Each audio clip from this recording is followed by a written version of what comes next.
আজকে একটা পোস্ট আমার অনেক চোখে পড়লো, তো ভাবলাম আপনাদের সাথে একটু শেয়ার করি। এটা ধামরাইয়ের একটা ঘটনা। ধামরাইয়ে হবু পুত্রবধূর ভাইরাল নাচের ভিডিও দেখে বিয়ে ভেঙে দিলেন পাত্রের বাবা। আসলে ঘটনাটা কি হয়েছে সেটা আপনাদের সাথে একটু শেয়ার করা যাক। তো ধামরাইয়ে একটা বিয়ে হওয়ার কথা ছিল, তো সবকিছু ঠিকঠাক, দিন তারিখ সব ঠিক। গত বৃহস্পতিবার অর্থাৎ গতকালকে বিয়ে হওয়ার কথা ছিল, কিন্তু ছেলের বাবা সরাসরি মেয়ের বাবাকে ফোন দিয়ে বিয়েতে না করে দেয় আর কি। মানে তিনি সরাসরি বলেন যে এইরকম একটা যাত্রাপালার মেয়েকে আমি আমার ছেলের বউ হিসেবে কখনোই মেনে নিব না, বা আমি আমার ছেলের সাথে এই মেয়েকে কখনোই বিয়ে দিব না।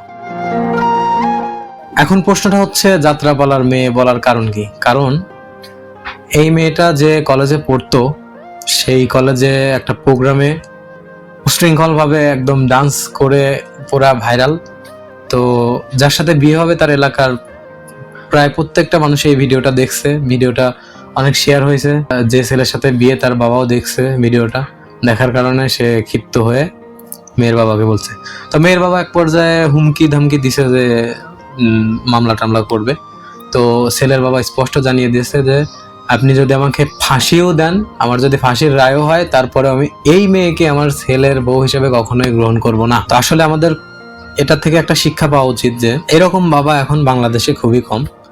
এখন সবাই ডিজিটালের সাথেই তাল মেলায়, সব ডিজিটাল মনে করে, কিন্তু আসলে এটাই উচিত, এটাই করা উচিত, এটাই সমাজের দৃষ্টান্ত একটা।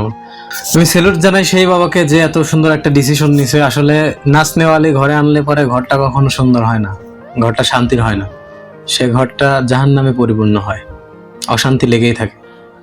তো সবাই বি কেয়ারফুল, বিয়ে করবেন দেখে শুনে করবেন। ধন্যবাদ।